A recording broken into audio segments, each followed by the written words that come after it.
and we dedicate this tree to the 1,200 innocent souls in an act of pure evil on October 7, 2023, who were massacred by Hamas terrorists.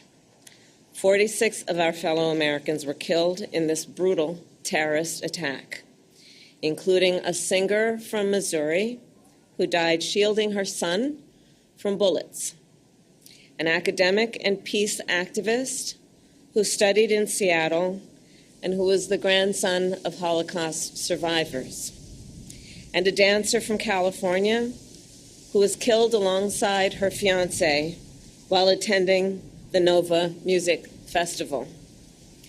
I am devastated by the pain and loss that occurred on October 7, and Doug and I pray for the family and loved ones of all of those who were lost, and may their memories be a blessing.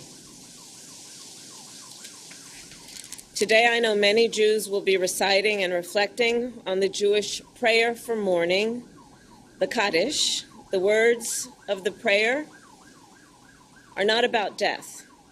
It is a prayer about our enduring belief in God, even in our darkest moments.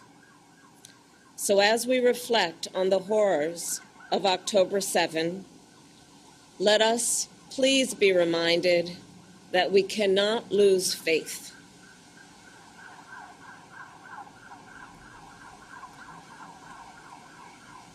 The Jewish philosopher Rabbi Abraham Joshua Heschel wrote, and I quote, "Religion begins with a consciousness that something is asked of us." So in this moment, on the one-year commemoration of October 7, what is asked of us? What is asked of us? First and foremost, I believe that we must never forget. I will never forget October 7, and the world must never forget. What is asked of us? We must work to ensure nothing like the horrors of October 7 can ever happen again. And on this solemn day, I will restate my pledge to always ensure that Israel has what it needs to defend itself, and that I will always work to ensure the safety and security of the Jewish people here and around the world. What is asked of us? We must reunite the hostages held in Gaza with their families, and I will never stop fighting for the release of all the hostages, including the American citizens, living and deceased. Omer, Idan, Sagi, Keith, Judy, God, and Ite. What is asked of us? We must uphold the commitment to repair the world, an idea that has been passed on throughout generations of the Jewish people and across many faiths. And to that end, we must work to relieve the immense suffering of innocent Palestinians in Gaza who have experienced so much pain and loss over the year. What is asked of us?